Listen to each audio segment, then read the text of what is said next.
Being English classes, your master key towards perfection. दोस्तों being English classes में आपका फिर से एक बार स्वागत है। आज स्टूडेंट्स की डिमांड पर मैं आप लोगों के सामने एक पोएम लेकर आया हूँ, जिस पोएम का नाम है heaven if you are not here on earth. काफी छोटी पोएम है, जहाँ तक हो सके आप लोग देखोगे ना कि यूट्यूब पर मेरा एक्सप्लेनेशन बाकी सारे एक्सप्लेनेशन से हट के होगा, इतना मैं आपको गारंटी देता हूँ। दरअसल ये जो पोएम है इसे लिखा गया है कोयुम्पू नाम के एक पोएट से। एक्चुअली कोयुम्पू जो है ये एक पेन नेम है, यानी एक निक नेम है जो दिया गया है पब्लिक के द्वारा, और इसका जो असली नाम है ये है केवी पुटप्पा। ये जो इंसान है इसी को क्यूम्पू कहा जाता है, और काफी रिवर्ड है, यानी बहुत रिस्पेक्टेड पोएट है ये कर्नाटका के, जिनके नाम पर यूनिवर्सिटी भी तामीर की गई है क्यूम्पू यूनिवर्सिटी नाम से। और काफी बहुत सारे, तो आप समझ सकते हो कि कर्नाटका में ये जो है क्यूम्पू, ये एक आप बोल सकते हो कि ये एक स्टेट लेवल के या काफी एक हैसियत रखते हैं इन कर्नाटका में। और इन्होंने ही कर्नाटका स्टेट एंथम लिखा है, जिसका नाम है जय भारत जननी तनुजाते। एक्चुअली ये एंथम है जो हर एक स्कूल में कर्नाटका के गाया जाता है असेंबली के टाइम पर। तो इमेजिन करो कि ये जो पोएट है इनका दर्जा कितना होगा। दरअसल ये जो पोएट है, ये जो मूड है, यानी जो इन्होंने ये लिखा है पोएट, ये जो पोएम उन्होंने लिखा है ना, ये पोएम एक्चुअली मेरे हिसाब से ये कहना चाहते हैं कि यहाँ पर जो पोएट है ये अपने आप को यहाँ पर नास्तिक बता रहे हैं। मेरे हिसाब से मैंने बहुत सारे लोगों के, लेक्चरर्स के पोएम के एक्सप्लेनेशंस देखे हैं यूट्यूब पर, लेकिन मुझे कहीं ना कहीं ऐसा लगा कि कुछ ना कुछ तो छूट रहा है, क्योंकि कैसा है, हर एक लेक्चरर का अपना अपना एक्सप्लेनेशन है और पोएम को देखने का एक नजरिया है। पोएम एक ऐसी चीज होती है कि आप अंदाजा नहीं लगा सकते कि पोएट कहना क्या चाहते हैं, क्योंकि उसे उसे कहा जाता है इंग्लिश में एम्बिजियस, यानी पोएम का एक सेंटेंस का आप बहुत सारे मतलब निकाल सकते हो। तो इसीलिए यहाँ पर जो लेक्चरर्स है ना, उन्होंने अलग अलग मतलब से सिखाया है, अलग अलग मीनिंग देकर सिखाया है। तो मैं भी अपना एक मीनिंग यहाँ पर देना चाहता हूँ इस पोएम को लेकर। मुझे क्या समझ में आया इस पोएम में, मैं आप लोग को समझाऊंगा आज। समरी से स्टार्ट करने के बजाय मैं सीधे सीधे ये पोएम को चालू करना चाहता हूँ। तो जैसे कि मैं हर बार, मेरी जो आदत है, मैं सबसे पहले प्री रीडिंग एक्टिविटी से शुरुआत करता हूँ। Do you agree that one's life is what one makes of it? इस क्वेश्चन का आंसर आपको पोएम में कहीं ना कहीं तो मिल जाएगा। क्या लिखा है क्वेश्चन? क्वेश्चन क्या पूछ रहे हैं कि क्या जो भी कुछ तुम्हारी लाइफ में होता है, अच्छा बुरा, क्या उसके ज़िम्मेदार तुम खुद होते हो? क्या तुम्हारे ही हाथों तुम्हारी लाइफ की बर्बादी होती है, या तुम्हारे हाथों तुम्हारी लाइफ की उन्नति होती है? तो ये लिखा हुआ है यहाँ पर, do you agree that one's life is what one makes of it? अलग अलग रिलीजन में अलग अलग मान्यताएं हैं। कुछ लोग कहते हैं कि कुछ रिलीजन्स, मैं अभी यहाँ पर रिलीजन्स का नाम नहीं लूंगा क्योंकि ये फिर कंट्रोवर्शियल और एक रिलीजियस बायसनेस हो जाएगा। यहाँ पर मैं इतना ही बताऊंगा कि कुछ रिलीजन ऐसे होते हैं जो नास्तिक होते हैं, जो भगवान में बिलीव ही नहीं करते हैं। उनका मानना ऐसा होता है कि जो कुछ भी है वो तुम ही हो, तुमको ही अपने आप को बनाना है, तुम ही अपने हाथ से अपनी जिंदगी बर्बाद करोगे, या तुम ही अपने हाथ से जिंदगी को सुधारोगे। और उनका मानना ऐसा भी होता है कि तुम्हारे में एक पोटेंशियल है, एक पावर है भगवान की दर्जे की, तुम्हारे में भगवान बसता है, ऐसी मान्यता है। और कुछ रिलीजन्स ऐसे भी है जो ये मानते हैं कि भगवान ही सब कुछ है, जिसे अलग अलग नाम दिए गए, और हम तो कुछ भी नहीं है, भगवान ही सुपर पावर है, सुपर नेचुरल है, और सब कुछ उसी के हाथों है। जो कुछ भी होता है अच्छा बुरा, वो भगवान की वजह से ही होता है, वही डिसाइड करता है कि हम क्या बनेंगे, सब कुछ। यानी एक भगवान की मर्जी के बगैर एक पत्ता भी नहीं हिलेगा, ऐसे सोच रखने वाले भी रिलीजन है। तो मैंने बताया कि कैसे कैसे रिलीजन होते हैं। इंडिया में तरह तरह के रिलीजन है, आप सब इस चीज से वाकिफ हो, मुझे ज्यादा बोलने की जरूरत नहीं इस रिलीजन के बारे में। What comes to your mind when you think of the word heaven? हाँ, ये चीज बहुत इंपॉर्टेंट है। अब जैसे कि मैंने आप लोगों को बताया कि रिलीजन है तो स्वर्ग और नरक तो होगा ही, यानी अगर रिलीजन है तो रिलीजन में कुछ चीजें अच्छी, देखो हर रिलीजन में तो ये होता है ना कि अच्छा करोगे तो अच्छा होगा, बुरा करोगे तो बुरा होगा, अच्छा करोगे तो स्वर्ग में जाओगे, बुरा करोगे तो नर्क में जाओगे। चलो मैं यहाँ पर नाम ले ही लेता हूँ मेरे रिलीजन का, नहीं तो फिर आप लोगों को समझ में भी नहीं आएगा। और वैसे भी ये बुरी बात नहीं है रिलीजन का नाम लेना, क्योंकि ये तो सब जग जाहिर है, सबको पता है कि ये रिलीजन क्या है, कैसा है। मैं यहाँ पर आपके इन्फॉर्मेशन के लिए आपको बताऊंगा, जिसे आप दिल पे मत लेना, क्योंकि कभी कभी क्या होता है कि इस तरह के जो पोएम्स होते हैं ना, जिसमें रिलीजन आता है, तो बहुत तकलीफ होती है, बहुत मुझे संभल कर बात करना पड़ता है। बस इतना ही है। तो बुद्धिज़्म है, बुद्धिज़्म रिलीजन की जो शुरुआत हुई है वो गौतम बुद्ध से हुई है, इसीलिए जो वर्ड बुद्धिज़्म है वो बुद्धा से आया है। तो यहाँ पर मैंने ये जाना कि इस रिलीजन में भगवान नाम का कोई कॉन्सेप्ट ही नहीं है। यानी यहाँ के जो बुद्धिस्ट लोग होते हैं ना, ये लोग भगवान को मानते ही नहीं है। वो लोग भगवान की अस्तित्व को ही नहीं मानते। उनका कहना ऐसा होता है कि इस दुनिया में भगवान नाम की कोई चीज़ ही नहीं होती। जो कुछ भी हो रहा है वो अपने आप हो रहा है, और जो कुछ भी हो रहा है अच्छा या बुरा, उसके ज़िम्मेदार हम खुद होते हैं। बस मैं इतना ही बताऊँगा बुद्धिज़्म के बारे में। उनके में ना स्वर्ग या नरक का कोई कॉन्सेप्ट ही नहीं होता। हाँ, उनके में एक चीज़ होती है जिसको बोलते हैं मोक्ष, यानी आदमी उस चंगुल से बाहर निकल जाता है। अगर अच्छा, जैसे कि मेडिटेशन करके आप उस पंच तत्व के चंगुल से बाहर निकल जाते हो, फिर आप वापस से पंच तत्व के साइकिल में वापस से नहीं फंसते अगर आप मेडिटेशन करोगे तो बुद्धिज्म में मेडिटेशन को ज़्यादा इंपॉर्टेंस है। चलो ये बात रही बुद्धिज्म की। अब मैं दूसरे रिलीजन्स है जैसे हिंदुइज्म हो गया, और मुस्लिम, इस्लाम और क्रिश्चियनिटी, ये जो रिलीजन्स है इसमें भगवान का कॉन्सेप्ट है। यानी कोई तो है जो हमें देख रहा है, कोई तो है जो हमारे हर चीज़ के ऊपर नज़र रख रहा है, हमारे अच्छे और बुरे की। और जब हम अच्छा करेंगे तो हमें उसका फ़ायदा होगा, अगर हम बुरा करेंगे तो हमें उसका नुकसान होगा, सज़ा देने वाले। और ये सब चीज़ें तो आपको ऑलरेडी पता ही है। तो ये जो रिलीजन्स के मैंने अभी नाम लेना आपको, इसमें स्वर्ग और नर्क का कॉन्सेप्ट है। हर एक रिलीजन में स्वर्ग की जो डेफिनेशन है, जो परिभाषा है, वो अलग-अलग है। पिक्चरों में आप लोगों ने देखा होगा कि अप्सरा, रंभा, उर्वशी, ये कौन है? ये सारे के सारे अप्सराएँ जो वैकुंठ लोक में इंद्र जो है भगवान, उसके सामने ये नाचा करती है। ऐसा मानना हिंदुइज्म धर्म में है। हिंदुइज्म का ऐसा मानना होता है, क्योंकि ये जो जिसने लिखा है ना, ये भी हिंदुइज्म से उसका ताल्लुक है। लेकिन यहाँ पर उन्होंने एक कॉन्ट्रास्ट दिया है, यानी यहाँ पर उसका ऑपोजिट है। जो चीज़ें हिंदुइज्म में मानी जाती है, उसके उलट यहाँ पर उन्होंने बताया है इस पोएम में। जैसे कि मैंने आपको बताया कि हिंदुइज्म में बहुत सारे भगवान होते हैं अलग-अलग टाइप के, ठीक है? जिनका एक रोल दिया गया है, जिनको एक रिस्पॉन्सिबिलिटी दी गई है कि बारिश बरसाने के लिए, फिर आग जलाने के लिए। जैसे बारिश के लिए वरुण देव, पानी का भगवान, यानी पानी पर जिसकी पकड़ हो उसे वरुण देव कहा जाता है। फिर आग पर जिसकी पकड़ हो उसे अग्निदेव कहा जाता है, और अलग-अलग इस तरह से नाम दिए गए हैं। तो यहाँ पर मैं बताने का मेरा मकसद ये है कि ये जो हेवन यानी स्वर्ग कहाँ पर है? यानी हिंदू धर्म में ऐसा माना जाता है कि जो स्वर्ग है वो हमसे काफ़ी दूर है, काफ़ी दूर है, ठीक है? और स्वर्ग कैसा है? स्वर्ग में जिसकी एंट्री है वो सिर्फ़ भगवान को ही है, और नर्क एक चीज़ है जो बनाई गई है जिसमें सिर्फ़ राक्षस लोग रहते हैं। स्वर्ग में कौन जाता है? जिसने अच्छे कर्म किए हो वो स्वर्ग में जाता है, और जिसने बुरे कर्म किए हो वो नर्क में जाता है। तो स्वर्ग का डेफिनेशन यहाँ पर क्या दिया है? पिक्चरों में जैसे मैंने देखा है कि पिक्चर में स्वर्ग को इस तरह से दिखाया गया है कि सब कुछ अच्छा है, और सब लोग एन्जॉय कर रहे हैं, सब लोग खुश हैं। धुआँ जो आ रहा है स्वर्ग में, इस तरह से जो दिखाया गया है स्वर्ग का जो नज़ारा, एक्चुअली किसी ने देखा नहीं है स्वर्ग कैसा होता है और नर्क कैसा होता है। बस बताया गया है कि स्वर्ग इस तरह से है जो हमसे काफ़ी दूर है, और स्वर्ग में जाने के लिए हमें सबसे पहले मरना होगा। चलिए इस्लाम की बात करते हैं अब। इस्लाम और क्रिश्चियनिटी में क्या चीज़ है? स्वर्ग का डेफिनेशन क्या है? इस्लाम में ऐसा है कि इसका सब कुछ अलग है। इस्लाम में अल्लाह को देखा नहीं हम लोगों ने। इस्लाम में कैसा रहता है, खुदा को हम लोगों ने नहीं देखा। खुदा दिखती कैसे है वो भी हमें नहीं पता। आज तक किसी ने खुदा को नहीं देखा। इस्लाम में भी ये कॉन्सेप्ट है कि इस्लाम में भी जन्नत और दोज़ख यानी स्वर्ग और नरक है, और जन्नत में वो सारी चीज़ें मिलेंगी। वो सारी चीज़ें को परमिशन मिलेंगी, जो चीज़ें हमने दुनिया में हम लोगों ने जो भी चीज़ें नहीं करनी थी, जिससे हमें अल्लाह ने मना किया था, वो सारी चीज़ें वहाँ पर मिलेंगी। और वहाँ पर जन्नत एक ऐसी चीज़ होगी जो वहाँ पे नहर बहेगी, और तरह-तरह के नहर यानी तरह-तरह की नदियाँ बहेगी। दूध की नदी, शहद की नदी, शरबत की नदी, इस तरह से नदी होगी, और बहुत सारी चीज़ें जन्नत के बारे में बताई गई हैं, और दोज़ख के बारे में भी बताया गया कि जन्नत में कौन जाएगा?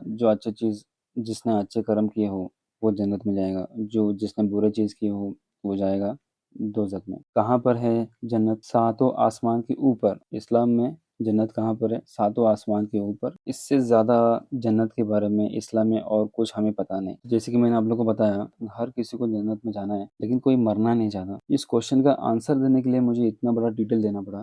तो आते हैं क्वेश्चन के पास फिर से एक बार। What comes to your mind when you think of the word heaven? जब भी आप ये वर्ड हेवन सुनते हो या पढ़ते हो तो सबसे पहली चीज़ आपके दिमाग में क्या आती है? तो जब ये हेवन यानी जो स्वर्ग है या जन्नत है इसके बारे में सोचता हूँ, तो मैं सोचता हूँ कि यार जन्नत यानी कि सब जो हमसे काफ़ी दूर है, सातों आसमान से दूर है, हमसे हमसे इतना दूर है कि हमें अगर वहाँ जाना होगा तो सबसे पहले हमें मरना होगा और जन्नत में वो सारी चीज़ें मिलेगी, सब कुछ खुश होगा।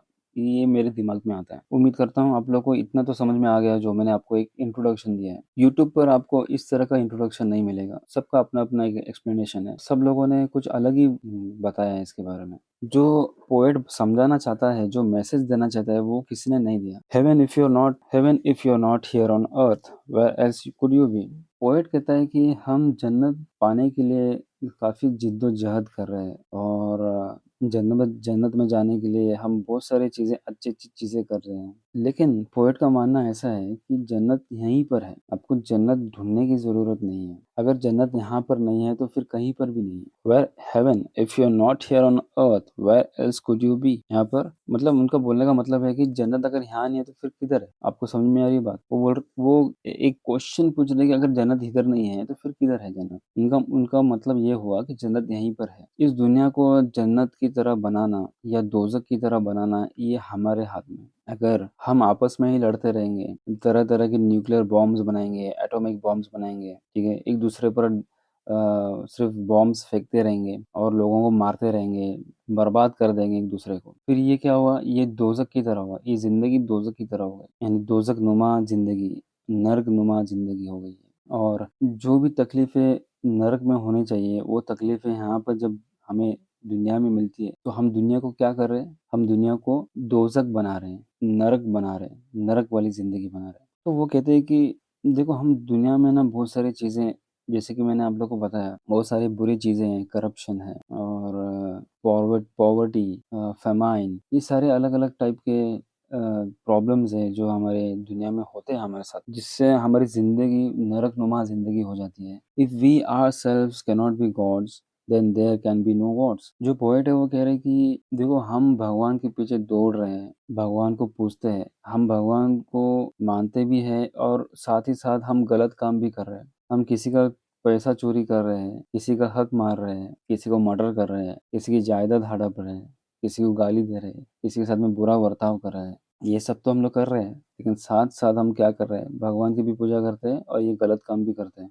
हिंदुइज़्म में और एक मान्यता है कि हर एक इंसान में भगवान बसता है। क्यों ऐसा लोग कहते हैं? क्योंकि इनका बोलने का मतलब ऐसा है कि ये जो आत्माएँ हैं, ये परमात्मा का एक अंश है। यानी परमात्मा का जिनको ये परमात्मा कहते हैं, यानी परम आत्मा यानी सबसे बड़ी आत्मा। सबसे बड़ी आत्मा कौन है? हिंदू धर्म के हिसाब से परम आत्मा मतलब भगवान और हम सब वहाँ से नीचे आए हैं। हम एक परमात्मा का एक अंश हैं। इसीलिए आप लोग देखोगे ना जब भी ये इंडिया में ही होता है कि जब भी हम गलती से हमारी लात किसी को लगती है, हमारा पैर किसी को लगता है, तो हम क्या करते हैं? मुझे बताओ कि जब भी हमारा पैर किसी को गलती से लगता है, तो हम क्या करते हैं? हम पैर पड़ते हैं, क्या? तो जो जेस्चर कहते हैं ना ऐसा हम लोग उसके पैर को हाथ लगाकर फिर अपने दिल को हाथ लगाते हैं। क्यों करते हैं वैसा? क्योंकि ये हिंदू धर्म से आया है ये जेस्चर, ये तरीका कि उसके दिल में भगवान बसता है, उसके शरीर में भगवान बसता है। तो उनका मानना ऐसा होता है कि मैंने गलती से भगवान को पैर लगा दिया, इसलिए पैर पड़ते हैं। जिस तरह से वो मंदिर में जाकर भगवान के पैर पड़ते हैं, उस तरह से वो एक-दूसरे के पैर पड़ते हैं। इतना तो समझ में आ गया। क्या ये चीज़ आपने फ़ॉरेन में देखी है? किसी अमेरिकन अमेरिकन ने या किसी ब्रिटिशर्स ने ऐसा किया है कभी? उसका पैर किसी को जब लगता है तो वो इस तरह से करता है? वो नहीं करेगा क्योंकि उनके वहाँ पर ये कॉन्सेप्ट ही नहीं है। ये कॉन्सेप्ट सिर्फ़ हमारे पास है, भारत में है। ये जो है ना if we ourselves can not be gods, then there can be no gods. Hindu धर्म में और एक चीज़ है कि आप मेडिटेशन कर के, तपस्या कर के आपको वो सारे पावर्स मिल जाएँगे जो गॉड के पास है। तो इसीलिए आप लोग देखोगे कि हिंदू धर्म में लोग तपस्या करते हैं, हिमालय जाते हैं, वहाँ पर घोर तपस्या करते हैं, एक पैर पे खड़े रहते हैं सालों-साल या कुछ और इस तरह से तपस्या करते हैं। जंगल में जाएँगे और वहाँ पर तपस्या करेंगे क्योंकि उनका मानना ऐसा होता है कि हम भगवान की तरह बन सकते हैं, हम भगवान की शक्तियाँ ले सकते हैं भगवान के पास से। If we ourselves can not be gods, then there can be no gods. तो पोएट ये कहना चाहते हैं कि तुम भगवान ढूँढने के लिए स्वर्ग में मत जाओ, भगवान इधर-उधर मत ढूँढो, भगवान को अलग-अलग चीज़ों में मत ढूँढो। भगवान एक दूसरे में बसता है, तो हम एक दूसरे की पूजा करनी चाहिए, हमें एक दूसरे का रिस्पेक्ट करना चाहिए, ऐसा पोएट का मानना है। If we ourselves art heavenly nymphs then the nymphs are not elsewhere. Nymphs का मतलब यहाँ पर होगा अप्सराएं या जो फरिश्ते होते हैं उसको नीम्स बोलते हैं। तो वो कहते हैं कि तुम अप्सरा को पाने के लिए जिद्दोजहद मत करो। उर्वशी, रंभा और मेनका, ये जो अप्सरा हैं इनको पाने के लिए जिद्दोजहद मत करो। सबसे पहले तुम खुद वैसा बनो, फरिश्तों की तरह मासूम बनो, फरिश्तों की तरह काम करो, अच्छे अच्छे काम करो, तो हम खुद फरिश्ते बन सकते हैं। हम में फरिश्ते बसते हैं, हम एक इंसान रूप में फरिश्ते हैं। If we ourselves aren't heavenly names, the names are not elsewhere. While this roaring stream rushes fast. Roaring ये इंग्लिश में एक फिगर ऑफ स्पीच है जिसे कहते हैं ओनोमाटोपिया। ओनोमाटोपिया का मतलब क्या होता है? ऐसा वर्ड जिसमें आवाज दिखाई देती है, जैसे कि यहाँ पर अब रोरिंग जो है ना, ये आवाज जब भी पानी जोर जोर से बहता है तो उसे कहते हैं रोरिंग। तो कहते हैं कि जन्नत पाने के लिए आपको मरने की जरूरत नहीं है, जन्नत यहीं पर है, इस दुनिया में ही। अगर आप गौर से देखोगे तो आपको पता चलेगा कि जो ये धरती है यही जन्नत है। जन्नत धरती कितनी खूबसूरत है, आपने कभी देखा ही नहीं। आप सिर्फ जन्नत के पीछे दौड़ लगा रहे हो, जन्नत को पाने के लिए काफी सारी चीजें कर रहे हो, लेकिन यहीं पर आपको जन्नत मिलेगी। ये धरती काफी खूबसूरत है। अब कभी ऐसी जगह गए हो? कश्मीर, अमेज़न की जंगल, शिमला, स्विट्जरलैंड, ये सारी जगह ऐसे है कि अगर आप जाओगे वहां पर तो आपको ऐसा लगेगा, आपको ऐसी फीलिंग आएगी कि यार सच में अब मैं जन्नत में ही हूँ। तो इस तरह के इलाके हमारे धरती पर है। While this roaring stream rushes fast. Stream यहाँ पर जो झरना होता है उसको स्ट्रीम कहते हैं। Rolling surf at the edge of the waves. अगर आपको जन्नत देखनी है तो आप जाओ झरने के पास और उसकी आवाज सुनो। वो जो पानी जोर जोर से बहता है उसे देखो, उस झरने को देखो। दूध गंगा और इस तरह के बहुत सारे अलग अलग झरने हमारे इंडिया में हैं। हमारी दुनिया में आपको बहुत सारे झरने मिलेंगे। नाइजेरिया फॉल्स है। तो जब आप वहाँ पर झरने के पास जाओगे तो वो जो नज़ारा जब आप देखोगे ना, वो नज़ारा देखने के बाद में आप नज़ारे में खो जाओगे। ऐसा लगेगा जैसे कि आप सच में जन्नत में हो। While this roaring stream rushes fast. गौर से उस पानी की आवाज़ को सुनो। जब उस आवाज़ को आप सुनोगे तो आपके दिल को एक सुकून हासिल होगा। Rolling surf at the edge of the waves. अगर सच में आपको जन्नत देखनी है तो समुद्र किनारे जाओ और वहाँ के पानी के ऊपर जो झाग है, सर्फ का मतलब होता है झाग, इसीलिए सर्फ एक्सेल, ये सर्फ एक्सेल इस वर्ड से आया है, झाग से। ठीक है। रोलिंग का मतलब क्या होता है कि समुद्र का पानी, जो समुद्र का जो लहरें हैं वो आकर साहिल पर आकर वापस से जाते हैं और पानी बार बार आते रहता है। पानी बार बार किनारे पर आकर वापस जाता है। तो आपने अगर गौर से उस समुद्र के लहरों को देखा होगा तो ऐसा लगे जैसे कि वो लहरें रोल करते हुए आ रही हैं और रोल करते हुए वापस जा रही हैं। So rolling surf at the edge of the waves. अगर आपको जन्नत देखनी है तो समुद्र किनारे जाओ, वहाँ के पानी को गौर से देखो तो आपको सुकून हासिल होगा। The tender sunshine leans on verdant gardens. अगर आपको जन्नत देखनी है तो सुबह सुबह उठो, सुबह सुबह उठ के जो कवली धूप होती है, सूरज की जो सुबह सुबह उठकर सूरज की कवली धूप को देखोगे वो कैसे हर एक चीज पर घिरती है, और जब वो घिरती है तो उस पर्टिकुलर चीज को चमकाती है। Leaves on वर्डन garden. वर्डन गार्डन का मतलब होता है कि जो अलग अलग पेड़ पौधे हैं, क्योंकि पोएट का मानना ऐसा है कि ये सारे के सारे जो झाड़ वगैरह जो भी पेड़ उग रहे हैं ये सारे के सारे गार्डन के रूप दिया गया है। तो वो कहते हैं कि जब सुबह सुबह उठोगे और कवली धूप को पेड़ों पर और पौधों पर घिरते हुए देखोगे और उसकी जो छाया बनती है नीचे जमीन पर, वो काफी खूबसूरत होता है। यहाँ पर हम लोग वर्डन गार्डन का मतलब जंगल भी ले सकते हैं, फॉरेस्ट ले सकते हैं। तो आप कभी फॉरेस्ट में जाओगे ना, जहाँ पर बहुत सारे पेड़ पौधे उगे हुए रहते हैं और उस पेड़ पौधों के बीच में से जब वो कवली धूप घिरती है तो वो जो नज़ारा है वो काफी खूबसूरत होता है। And then the gentle sun makes this earth heaven. और वो क्या कह रहे हैं कि ये जो इस जो धरती है, इस धरती को जन्नत की तरह खूबसूरत बनाने वाला कौन है? सूरज है। In the splendour of harvest. ये हुई बात दिन की। दिन में धरती इस तरह से खूबसूरत लगती है, रात में इसका नज़ारा कुछ और ही होता है। रात में ये जो धरती है और खूबसूरत लगती है। In the splendour of harvest end of moon light. रात के समय जब पूरा चांद होता है यानी फुल मून होता है, उस वक्त स्प्लेंडर का मतलब होता है शानदार, और हार्वेस्ट का मतलब होता है यहाँ पर खड़ी फसल। खड़ी फसल का मतलब होता है कि अब ये फसल काटने के लिए तैयार है। उसे कहते हैं हार्वेस्ट, ठीक है, harvest. In the splendour of harvest end of moonlight, जब ये खड़ी फसल चांद की रोशनी में दिखती है तो इतनी खूबसूरत लगती है, शानदार लगती है। Heaven lies all over, poet का मानना है कि ये जो जन्नत है सब जगह, हर जगह धरती पे आप कहाँ पर भी जाओगे आपको जन्नत दिखाई देगी। बस आपको वैसी आंखें चाहिए कि आप देख सको जन्नत को अपने सामने। इस्लाम में भी हम लोग कहते हैं ना कि माँ के पैरों के नीचे जन्नत है, तो ये एक माँ के पैरों के नीचे जन्नत है, मतलब आप जन्नत ढूंढने मत जाओ माँ के पैर के नीचे, आपको मिलेगी नहीं। माँ को पैर के नीचे जन्नत का मतलब ये हुआ कि जब आप दर्जा जो माँ का है वो जो अल्लाह है वो समझाना चाहते हैं कि अगर आप माँ की सेवा करोगे और माँ की देखरेख करोगे, उसे रिस्पेक्ट करोगे तो आपको जन्नत मिलेगी। इम्बाइबिंग मतलब जज़्म करना, खुद में सोख लेना अपने आप को। And spilling the song of nectar, nectar का मतलब होता है यहाँ पर अमरूद। अमरूद का मतलब क्या, फिर से एक बार मैं आपको हिंदू धर्म के बारे में बताऊंगा, क्योंकि ये जो लेसन है मैंने आप जैसे कि आपको बताया कि ये हिंदू धर्म के मान्यताओं पर बेस्ड है, बिलीव्स। हिंदू धर्म में एक चीज होती है जिसे कहते हैं अमृत, जिसे भगवान और राक्षस ने मिलकर उसे तैयार किया हुआ होता है। अब वो कैसे तैयार किया उसकी स्टोरी काफी बड़ी है, वो मैं यहाँ पर नहीं बताऊंगा, मैं सिर्फ टू द पॉइंट यहाँ पर समझाना चाहता हूँ। Imbibing and spelling the song of nectar, तो रात के समय जो कीड़े आवाज करते हैं उसे पोएट कहते हैं कि वो एक तरह का गाना है। रात में जब आप गौर से उस गाने को सुनोगे आपके दिल में सुकून पैदा होगा। और ये ठीक उसी तरह है जैसे कि हर जगह spelling the song of nectar. अब spelling the song of nectar का मतलब क्या है, स्पेलिंग का मतलब क्या होता है, जब ये ज्यादातर पानी के लिए इस्तेमाल किया जाता है, जब भी पानी छलकता है और जमीन पर गिरता है तो उसको बोलते हैं स्पिलिंग। चलो अब मैं आपको बता ही देता हूँ कि एक्चुअली क्योंकि ये जब तक मैं आपको नहीं समझाऊंगा आपको ये spelling the song of nectar समझ में नहीं आएगा। तो क्या होता है कि एक स्टोरी मैं आपको यहाँ पर छोटी सी समझाता हूँ कि क्या होता है कि जो हिंदू धर्म में ऐसा होता है कि राक्षस